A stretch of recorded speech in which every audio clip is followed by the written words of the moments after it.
You know, when you open up a biographical dictionary, it's almost like discovering a hidden city packed with stories, isn't it? It really is, full of these surprising connections and lives you might never have bumped into otherwise. Exactly. And that's what we're doing today. We're taking a deep dive specifically into the K through M section of the Dictionary of World Biography. Right. Seems a bit random, maybe. But you find this incredible mix: artists, politicians, scientists, All writers. rubbing shoulders, metaphorically speaking, Mhm. from different times, different places. A real cross-section of history. So our mission today is to pull out some of the most, well, compelling bits, the surprising facts, the links between these people. Basically a shortcut to sounding incredibly well-informed. Sounds good. Where are we starting? Let's kick off with a name most people will recognize, I think. Frida Kahlo. Ah, yes, Frida Kahlo. Mexican painter born 1907. Her life was just dramatically changed by that awful road accident in 1925. Absolutely. Permanently injured. And you see that physical and emotional pain so powerfully in her art, don't you? You really do. It became central. And her personal life, well, equally intense. Married Diego Rivera twice. 1929, then again in 1940. A famously passionate and difficult relationship. To say the least. And then there's the affair with Leon Trotsky. It just adds another layer, shows how connected she was to the big political and intellectual movements of the time. All feeding into that unique style she developed. Sort of surrealist, but deeply rooted in Mexican folk art, colonial traditions. Yes, those intense colors, strong figures. Very distinctive. And the self-portraits, so many of them, are just incredibly powerful, unflinching, really. I agree. And her house, the Casa Azul in Coyoacán, is now a museum, focused on pre-Columbian art too, which says a lot about her roots. A powerful legacy, both artistic and personal. Okay, let's shift from painting to architecture. Louis Kahn, American architect, though born in Estonia in 1901. Kahn's interesting. He was something of a late bloomer, architecturally speaking, educated at Penn, but heavily influenced by ancient forms, Roman, Greek, even Egyptian Karnak. Right, his first major project, the Yale Art Gallery, wasn't until 1947. He was already in his mid-40s. Exactly. And he taught at Yale, then Penn, for many years. He really broke away from the prevailing international style. How so? What defined his work? Monumentality, a kind of elemental quality. Think of the Kimball Art Museum or the Salk Institute. Huge, impressive structures, often using concrete and brick in very expressive ways. And his work wasn't just in the U.S., right? He designed the Capitol in Dhaka, government offices in Ahmedabad. That's right. A truly global impact, moving beyond that sleek glass box modernism towards something, well, more timeless, perhaps. Now let's rewind a bit. London, 1795. John Keats. Ah, Keats, one of the great English Romantic poets. But his background wasn't exactly literary aristocracy, son of a livery stable keeper. Quite humble beginnings. Attended Clark School, apparently known for being sensitive but also athletic. An interesting mix. Yeah, and then tragedy. His father died, he became the ward of Richard Abbey. And got apprenticed to an apothecary. Seems like a world away from poetry. It does. But he kept in touch with his old headmaster, who was crucial. He introduced Keats to Leigh Hunt's circle. And that was the key, wasn't it? Meeting people like Haydn, Shelley, even Charles Brown, who he shared a house with. The house that's now the Keats House Museum. Absolutely pivotal connections. He actually passed his apothecary exam, But by 1817, he'd abandoned surgery. Decided poetry was his path, inspired by writers like Spencer, particularly the Fairy Queen. A defining choice. And think what we would have missed if he hadn't made it. Definitely. Okay, changing pace again. Back to the U.S., 20th century politics. Carrie, Estes Kefauver. Kefauver. Democrat from Tennessee, born 1903. Long career House from 39 to 49, then senator until 63. But what really made him famous was something unexpected, Oh, right? television. He chaired a Senate committee investigating organized crime, and the hearings were televised. This was early TV, and it was huge. Made him a national figure overnight, almost a TV star. Pretty much. He even ran for the presidential nomination twice, in 52 and 56, and was Adlai Stevenson's running mate in 56. Shows the power of that new medium, doesn't it? How it could reshape political careers. Absolutely, a whole new ballgame. Now for a much darker figure from the same era. Wilhelm Keitel, German soldier born 1882. Keitel, artillery officer in the First World War, became a devoted Nazi. His rise was really tied to Hitler's consolidation of power. Oh, so? Hitler dismissed his high command in 1938 and appointed Keitel chief of staff of the Armed Forces High Command, basically making the military leadership subservient. He became field marshal in 1941. The dictionary says he was virtually Hitler's second-in-command. In many ways, yes. Apparently skilled at turning Hitler's ideas into military orders. But lacked the strength, or maybe the will, to oppose the disastrous ones. That seems to be the assessment. He followed orders, implemented policies, even the criminal ones, which led directly to his conviction at Nuremberg. Condemned for war crimes and executed. A chilling reminder of obedience without conscience. Indeed. Okay, let's move to the stars. Johannes Kepler, the German astronomer, born 1571. Kepler, a giant of the scientific revolution. His laws of planetary motion fundamentally changed our understanding of the cosmos. Absolutely. And it's funny, the dictionary notes he proposed designating years as Common Era or Annus Area Nostrae Vulgaris way back then. Huh. Ahead of his time in terminology, too. It's no surprise so many things are named after him. Celestial bodies, NASA's Kepler telescope. His work moving away from perfect circles to elliptical orbits was revolutionary. Completely. It paved the way for Newton. And he's inspired art, too. Operas by Hindemith and Philip Glass, featured in Koestler's The Sleepwalkers novels. Shows the cultural impact of scientific breakthroughs. Definitely. Back to Earth and back to revolution. Russia, Alexander Kerensky, born 1881. Kerensky. A lawyer, initially an opponent of the Tsar in the Duma.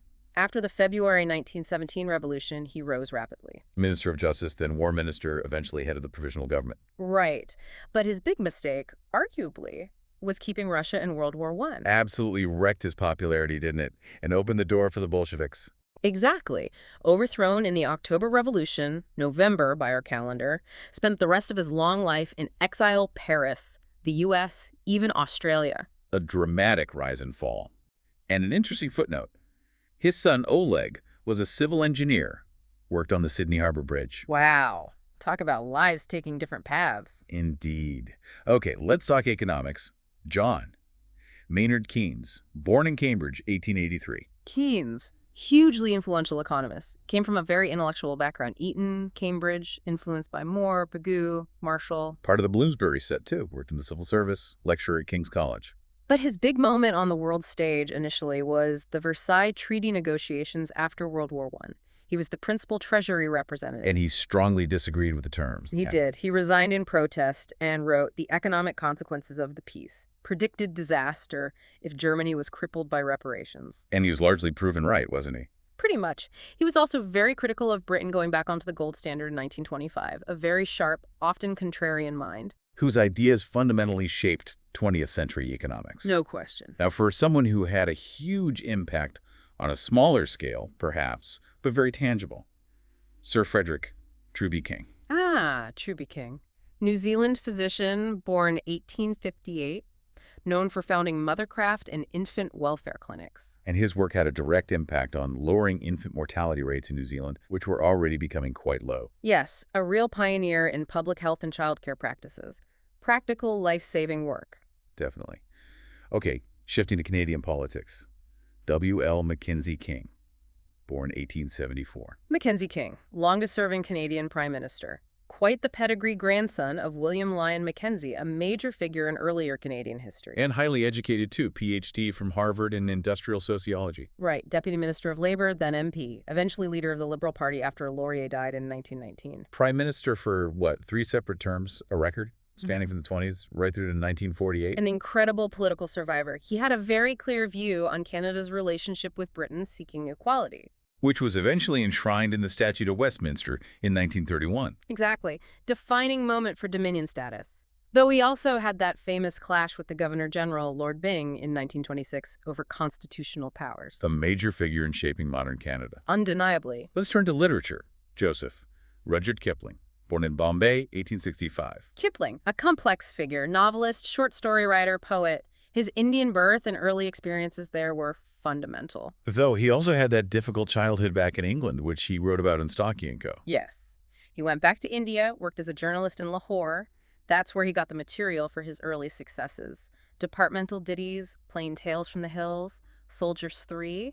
Became famous quite quickly. He was incredibly prolific and versatile. Famous poems like Gunga Din, If, Mandalay. And the children's classics, The Jungle Books, Just So Stories, Puck of Pook's Hill, plus novels like Kim and Captain's Courageous. He traveled widely, collaborated with a Wolcott Balestier, married his sister Caroline, but his legacy is debated, isn't it? Very much so. Celebrated for his storytelling, but heavily criticized for his views on empire, the white man's burden, a product of his time, but one whose views remain contentious. Definitely one to grapple with. Okay, shifting to Japan. Kishi Nobusuke, born 1896. Kishi, a significant figure in 20th century Japanese politics. Interesting family connections too, brother of another prime minister, Sado Isaku, and nephew of a foreign minister, Matsuoka Yosuka. He was actually adopted by his uncle. He was involved in Manchuria before the war, right? Directing economic investment? Yes, from 36 to 39, then served in Tojo's wartime cabinet. He was actually held as a suspected war criminal after the war for 3 years. But never tried. And then he returned to politics. He did. Member of the Diet, foreign minister, and then prime minister from 1957 to 60. He pushed for closer ties with the U.S. and for Japan's right to rearm. A key figure in post-war conservative politics. And remarkably, his grandson was Abe Shinzo, the recent prime minister. A powerful political dynasty. Let's go back to art. Paul Klee, German-Swiss painter, born in Bern, 1879. Klee, a really unique voice in modern art. Studied in Munich, part of the Blau writer group with Kandinsky. Color became hugely important for him after a trip to Tunis in 1914, didn't it? Yes, a transformative experience. He later joined the Bauhaus in Weimar in 1920, a very influential period for him and the school. But then Hitler came to power. And Klee's art was labeled degenerate. He was dismissed from his teaching post in Dusseldorf in 33 and went back to Switzerland. His style is hard to pin down, isn't it? Very intuitive, often starting with splashes of color, intricate lines. Exactly. Almost childlike in some ways, but incredibly sophisticated. Think of titles like The Twittering Machine or Death and Fire. Yeah. Very evocative. And he wrote extensively about aesthetics, too. Pedagogical sketchbook, The Nature of Nature, left behind a huge body of work, over 9,000 pieces. An incredibly imaginative and influential artist. Next on the list is Arthur Koestler, Hungarian-born British author, 1905. Koestler, a major intellectual figure of the 20th century. The entry mentions his book The Sleepwalkers, which delves into the history of cosmology, connecting figures like Kepler. And also points to several biographies of him. Suggests a complex life worth exploring further. Definitely. He wrote novels like Darkness at Noon, engaged deeply with politics, science, philosophy, a fascinating, sometimes controversial character. Right. Let's move to more recent German politics. Helmut Kohl, born 1930. Kohl, long-serving Chancellor of Germany from 1982 to 1998, chairman of the Christian Democratic Union. His time in office spanned a truly historic event. Reunification, absolutely. He played an absolutely central role in navigating the reunification of East and West Germany after the fall of the Berlin Wall. A defining legacy. Defeated Helmut Schmidt to become chancellor. A major figure in late 20th century European history. Without a doubt. The dictionary then briefly mentions Michael Korda in his book Charmed Lives. Right. Korda, the editor and writer. Charmed Lives likely refers to his memoir or biographical work about, well, interconnected, perhaps privileged or fascinating figures he knew or observed, often in the publishing or literary world. A glimpse into a certain milieu, perhaps. Okay, back to music. Erich Wolfgang Korngold. Korngold, born in Brno, 1897, Austrian Jewish composer, an astonishing child prodigy. Composed a successful ballet, The Snowman, when he was just 11. Incredible. And his opera Die Totstadt, written when he was still very young, was a massive hit, praised by giants like Puccini and Richard Strauss. But like many others, he had to leave Europe because of the Nazis. Yes, settled in Los Angeles in 1934 and carved out a hugely successful second career writing film scores. Won 2 Oscars. He wrote for 21 films. That lush romantic style really defined a certain era of Hollywood music. It did. But he didn't abandon concert music entirely, wrote string quartets, a famous violin concerto for Heifetz, even a piano concerto for the left hand for Paul Wittgenstein. Bridges the gap between the concert hall and the cinema screen. Okay, another Russian figure from the revolutionary period, Lov Kornilov, born 1870. Kornilov, a soldier, served in the Russo-Japanese War and World War I. After the February Revolution in 1917, he became commander-in-chief. But he clashed with Kerensky, didn't he? Yes. He saw the provisional government as too weak, wanted to restore army discipline, essentially stage a military takeover. The Kornilov affair. It failed. He was arrested. Escaped, though. Joined Denikin's White Army fighting the Bolsheviks in the Civil War. And was killed in action in 1918, a key player in that chaotic period. A turbulent life caught in turbulent times. Now, for a very different figure, Jiddu Krishnamurti, Indian mystic, born 1895. Krishnamurti, a fascinating spiritual journey.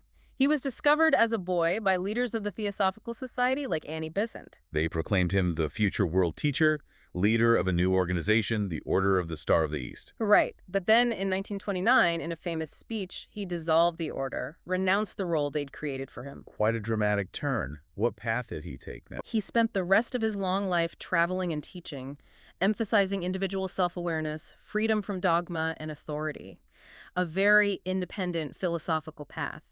M. Lutyens wrote a significant biography. A rejection of organized spirituality in favor of direct experience. Interesting. Let's look at Pyotr Kropotkin, Russian, born 1842, geographer, explorer, and anarchist. Prince Kropotkin originally, he renounced his title. He did important early work on glaciation in Siberia. But his political views got him into trouble. Imprisoned in Russia, escaped. Ended up living in exile in England and France for many years, became a leading theorist of anarcho-communism. Wrote influential books like Mutual Aid, A Factor of Evolution, and his Memoirs of a Revolutionist. Published in respected journals, too. Yes, the 19th century, The Atlantic Monthly, a remarkable combination of scientist and revolutionary thinker. Indeed. The dictionary also has an entry for the Krupp family. Ah, the Krupps, the great German industrial dynasty, steel, and perhaps most famously, armaments. A huge industrial empire. The entry mentions books by von Class and William Manchester, suggesting a long and complex history intertwined with German power and conflict. Absolutely, from the 19th century through both world wars. A story of industry, innovation, politics, and controversy. Next, Nadezhda Krupskaya, born 1869, a Russian revolutionary in her own right. Krupskaya, best known as Lenin's wife, married him in 1898, shared his years of exile, but she was much more than just the wife. She was deeply involved in the revolutionary movement herself, and after the revolution. Became a very influential figure in Soviet education. Held senior positions, helped shape the entire system, advocated for libraries, literacy, polytechnic education. A key figure in building the new Soviet society. Yeah. Let's turn to Russian literature again. Ivan Krylov, born 1768. Krylov, Russia's most famous writer of fables, often compared to La Fontaine in France. Wrote hundreds of them. Known for being witty, satirical, down-to-earth. Yes, very popular. Drew on Russian folklore and peasant life, giving his fables a distinctly national character. Racy and humorous, as the dictionary says. A master of the form. Now for some music. Jan Kubelik, Czech violinist, born 1880. Kubelik, a major violin virtuoso of the early 20th century, toured internationally, huge success, known for his technical brilliance. And composer, too. His son, Raphael Kubelik, was also famous, wasn't he?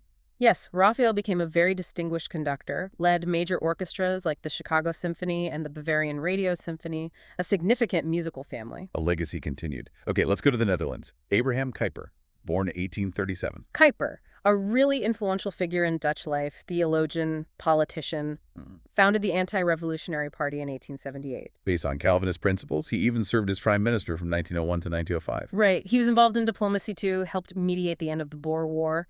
His Calvinist theology was very influential, not just in the Netherlands, but also significantly among Afrikaners in South Africa. A powerful intersection of theology and politics. Absolutely. Now for a more recent politician. Aleksander Kwaśniewski from Poland, born 1954. Kwaśniewski represents that transition generation in Eastern Europe. He was part of the communist system before 1989, a former apparatchik. Minister for Sport and Youth Affairs back then. But he adapted to the new era. Very successfully. He founded the Democratic Left Alliance in '93, a major force in post-communist Polish politics. And then became president, didn't he? Defeated Lech Walesa. Yes, served 2 terms as president from 1995 to 2005. A remarkable political journey, really, embodying Poland's transformation. Indeed. Let's go back to 18th century France. Hugues Félicité Robert de Lamennais, born 1782. Lamennais, a Catholic priest, but also a political theorist with some quite radical ideas for his time. Wrote an essay on religious indifference that presented untraditional views. Which got him into trouble with the papacy. His views were condemned. He was even imprisoned for a book in 1840. He seems to have combined deep religious feeling with a strong belief in liberty and social justice. Yes, a complex figure. He was briefly involved in the Constituent Assembly after the 1848 revolution, too, a persistent challenger of authority. The dictionary includes an entry for Lao Tzu. What's the key takeaway there? Lao Tzu, or Laozi, the legendary founder of Taoism in China, traditionally credited with writing the Tao Te Ching, a foundational text of Chinese philosophy. The mention of Arthur Waley's translation points to the enduring influence and study of his work. A cornerstone of Eastern thought. Okay, let's set sail with Jean-François de Galaup, Comte de Lapérouse, French explorer, born 1741. Lapérouse, a significant figure in Pacific exploration, served in the French Navy, fought in the American Revolutionary War, inspired by Captain Cook's voyages. Led a major expedition in 1785 with 2 ships, L'Astrolabe and La Boussole. Explored extensively across the Pacific. Charted coastlines, made scientific observations. He searched for the Northwest Passage but didn't find it. And then, tragedy. Last seen leaving Botany Bay in Australia in 1788. Vanished. The ships were eventually found wrecked on Vanikoro in the Solomon Islands years later, but his exact fate remains a bit of a mystery. One of the great maritime enigmas. A story of adventure ending in mystery. Let's shift to science again. Pierre-Simon Marquis de Laplace, born 1749. Laplace, a French giant of mathematics, physics, and astronomy. A true polymath. Worked on so many things. Differential equations, probability theory. Planetary motion proving the stability of the solar system. Capillarity, the velocity of sound. He developed a calculus of probabilities applied to gravity. Collaborated with other greats like Lavoisier and Lagrange. Just an immense contribution to scientific understanding.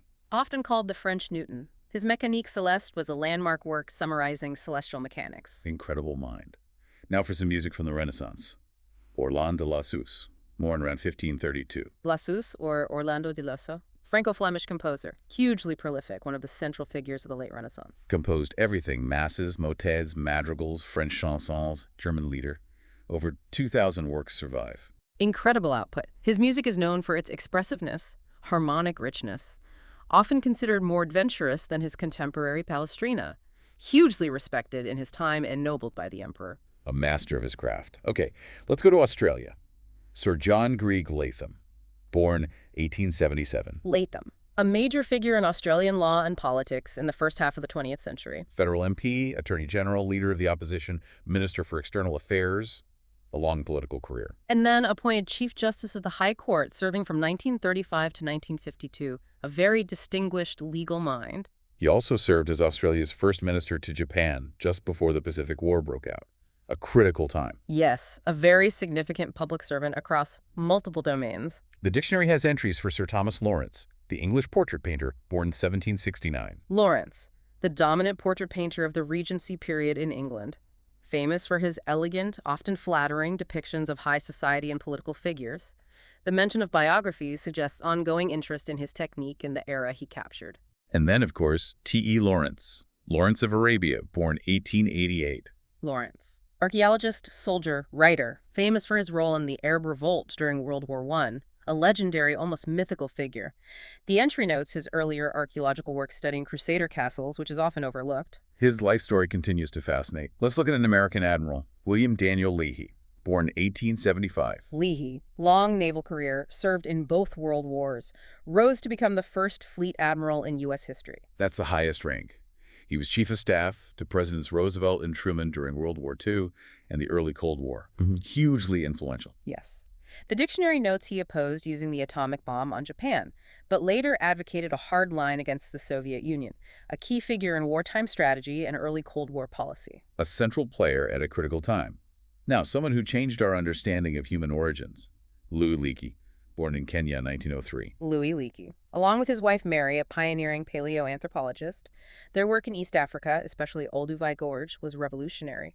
Discoveries like Proconsul africanus, Australopithecus boisei, initially Zinjanthropus, and crucially, Homo habilis. Yes, Homo habilis, handyman, pushed back the known origins of tool use and our own genus. Their finds provided crucial evidence for human evolution occurring in Africa. His books documented this vital work. And the Leakey family legacy continued with their son Richard. Absolutely, a dynasty of fossil hunters. Let's touch on French mathematics again. Henri Lebesgue, born 1875. Lebesgue, known for developing Lebesgue integration. It's a more powerful and general theory of integration than the standard Riemann integral taught in basic calculus. Hugely important for advanced mathematics, right? Fields like measure theory, probability, functional analysis. Exactly, a fundamental contribution to modern mathematical analysis. Okay, back to French art. Fernand Léger, born 1881, painter, sculptor, filmmaker. Léger started out influenced by Impressionism and Cubism, met Picasso and Braque. But he developed his own distinctive style after his experiences in World War I.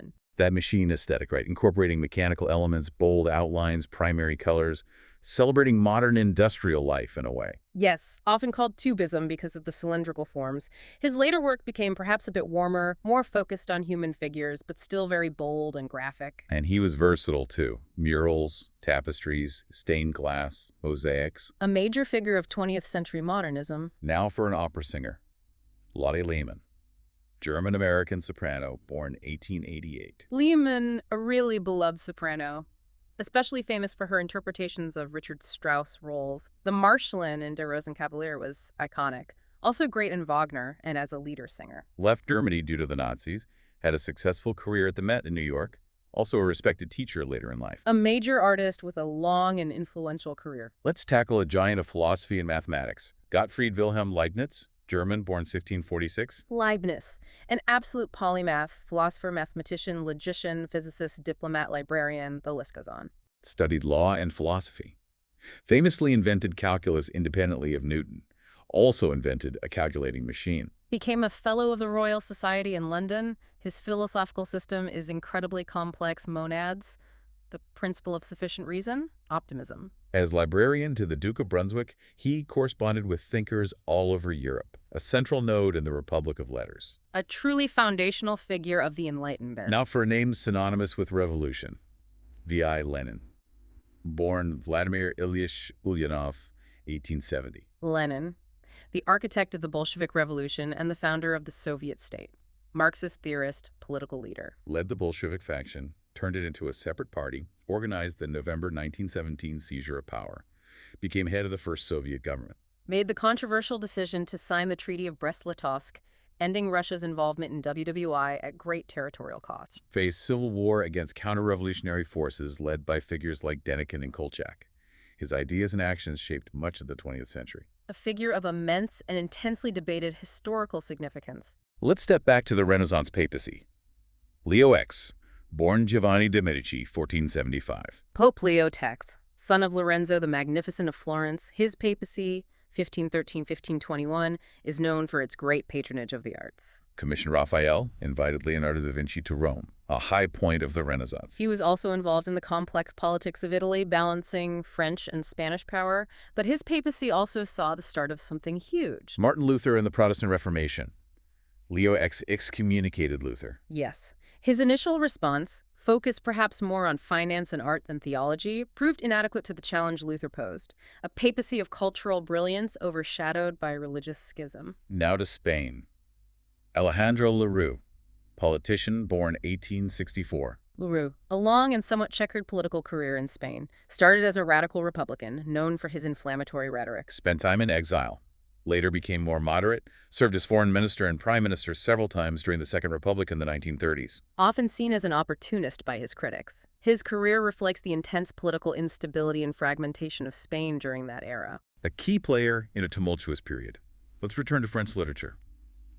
Alain René Lesage, born 1668. Lesage, dramatist and novelist. His comedy Turcaret was a sharp satire of financiers. But he's probably best known for his picaresque novels, right? The Diable Boiteux, The Devil on Two Sticks, and especially Gil Blas. Yes, Gil Blas de Sainte-Hélène, a sprawling, episodic novel following the adventures of its hero through all levels of Spanish society.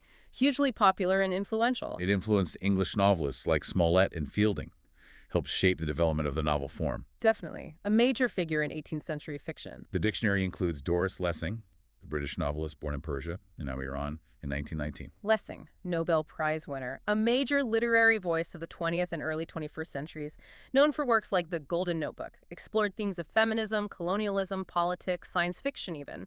The mention of a biography suggests a rich and complex life underpinning her work. A significant and multifaceted writer. Now another Lessing, Gotthold Ephraim Lessing, German dramatist and critic, born 1729. Gotthold Lessing, a key figure of the German Enlightenment. Hugely influential critic and playwright. Championed Shakespeare over the French classical model for tragedy. Argued for more realism and emotional depth in drama. Wrote Miss Sarah Sampson, Considered the first major German bourgeois tragedy.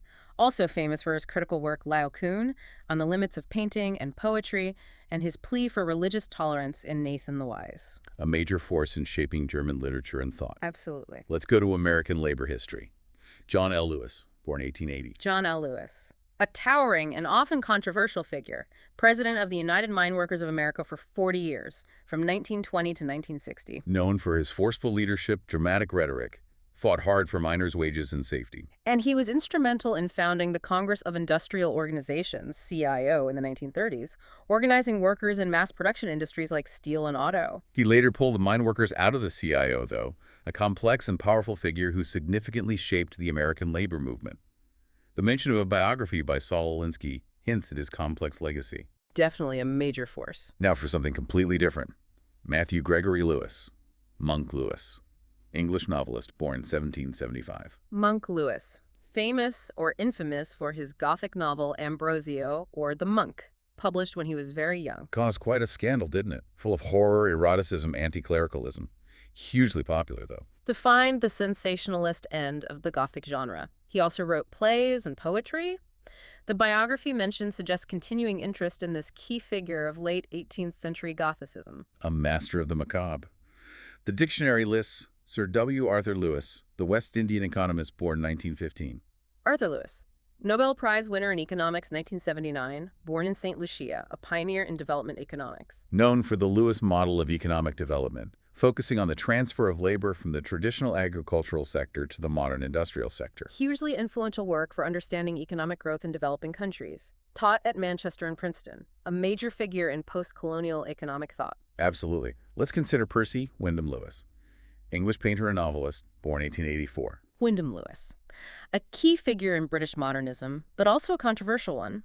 Born on his father's yacht off Nova Scotia, technically. Leader of the Vorticist movement before World War I, co-edited the radical magazine Blast, both a painter and a writer. His painting style was sharp, angular, influenced by Cubism and Futurism. As a novelist, known for satires like Tar and the Apes of God, also wrote critical works like Time and The Western Man. Had some questionable political associations later on. A complex, difficult, but undeniably important modernist figure. His autobiography, Route Assignment, gives his perspective. A provocateur, certainly. Now for Eric Linklater, Scottish author, born 1889. Linklater. Known for his humorous and often satirical novels, many with Scottish settings or characters. Titles like Poet's Pub, One in America, One in China, Private Angelo, Magnus Merriman, popular in his day. Wrote quite a lot of novels, history, biography, children's books, remembered for his light touch and wit. A distinctive voice in 20th century Scottish literature. Let's look at Victor Hope, second Marquess of Linlithgow, born 1887. Linlithgow, Scottish conservative politician. Best known for his long tenure as Viceroy of India from 1936 to 1943. A very difficult period, the rise of the independence movement, Gandhi's Quit India campaign, the outbreak of World War II. Yes, he presided over India during a time of immense upheaval and change, the penultimate viceroy before Mountbatten. His father had been the first Governor-General of Australia. A significant administrative role at a crucial historical juncture. Indeed. Now for a name fundamental to biology.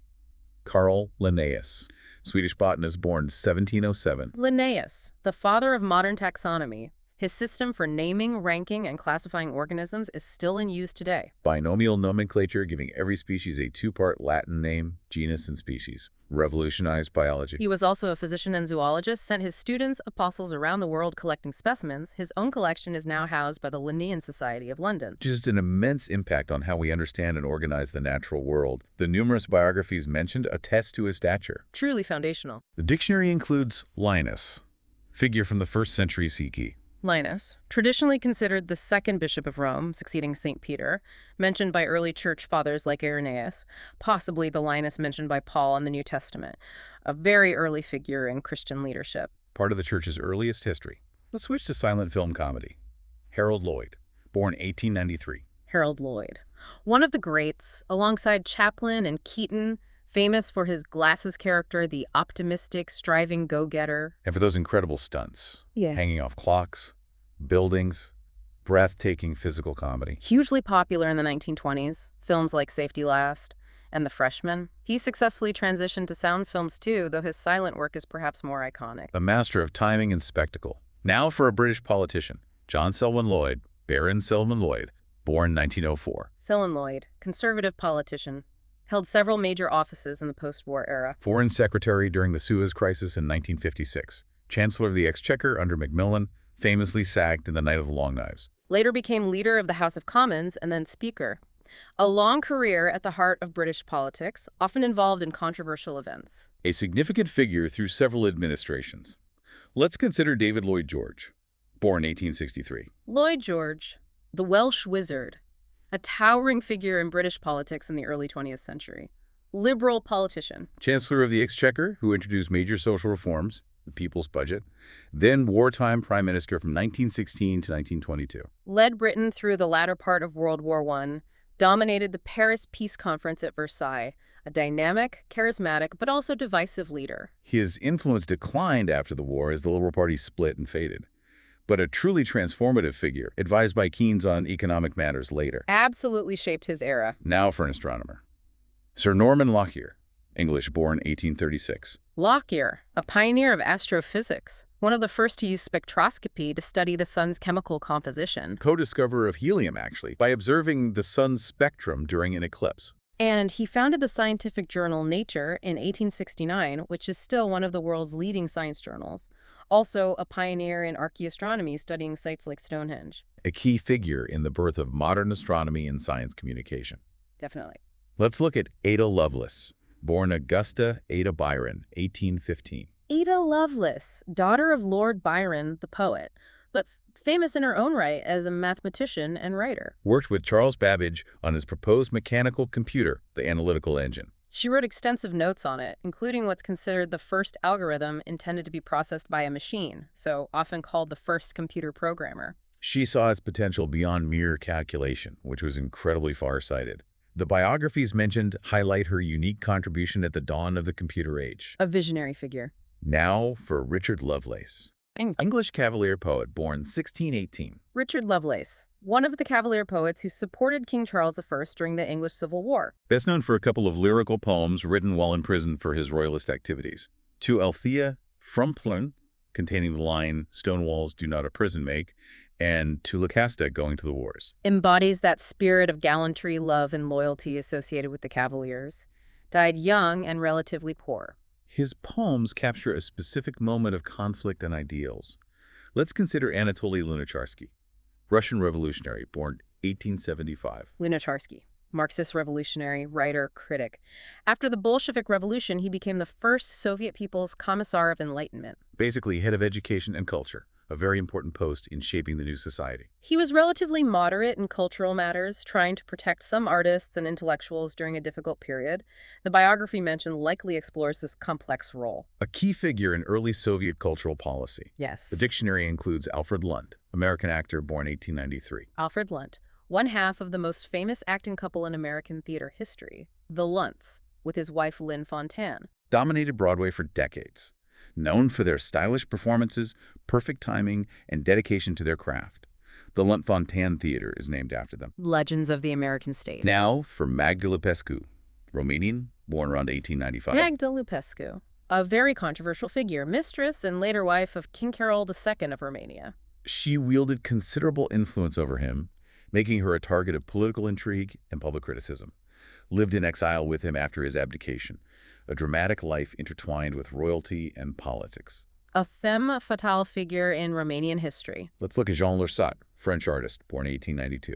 Laursat, painter initially, but best known for revitalizing the art of tapestry in the mid-20th century. Moved away from simply copying paintings, creating bold, modern designs specifically for the medium.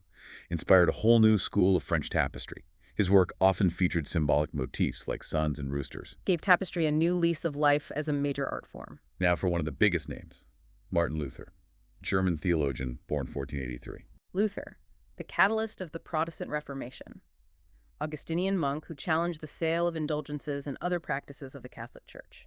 Famously posted his 95 Theses in 1517, refused to recant his views at the Diet of Worms. Excommunicated. Translated the Bible into German, making it accessible to ordinary people.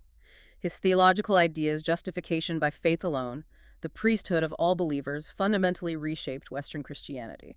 An absolute pivotal figure in religious and European history. Undeniably. The dictionary lists Sir Edwin Lutyens, English architect, born 1869. Lutyens, one of the most prominent British architects of his time, known for his imaginative designs for country houses, war memorials like the Cenotaph in London, and his extensive work in India. He was the principal architect of New Delhi, the new capital of British India, designed the Viceroy's House, now Rashtrapati Bhavan, and many other key buildings. The biography mentioned points to his significant legacy. A master of blending traditional styles with modern needs. Let's consider the Duc de Luxembourg.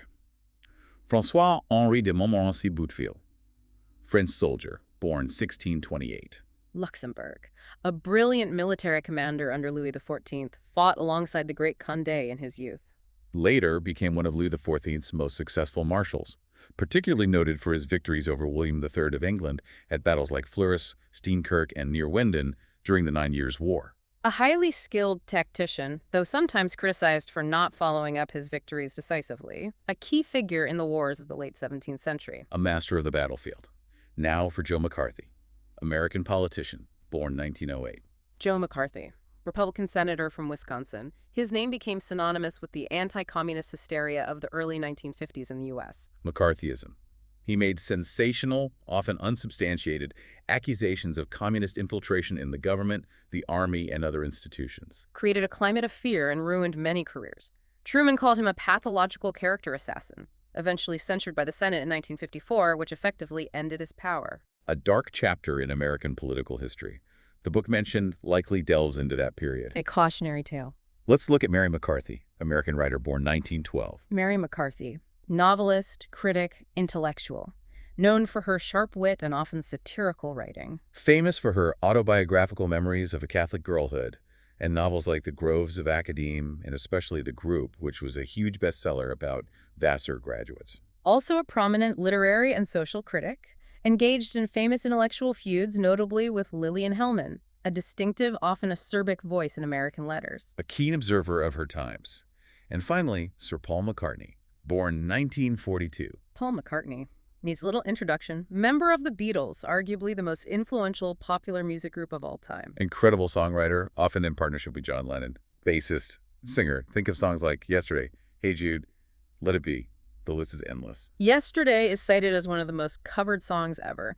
After the Beatles had a hugely successful solo career and with his band Wings. Still composing and performing. Knighted, Companion of Honor, also known for his activism in animal rights and music education. A global music icon. A living legend. Wow. Okay, that brings us to the end of the M's. What an incredible sweep of history, geography, and human achievement, and sometimes human failing we've covered just in those 3 letters. It really is staggering when you lay it out like that. Artists, scientists, revolutionaries, rulers, writers, all leaving their mark in such different ways. It makes you think, doesn't it? Seeing someone like Keitel alongside Kepler, or McCarthy alongside McCartney.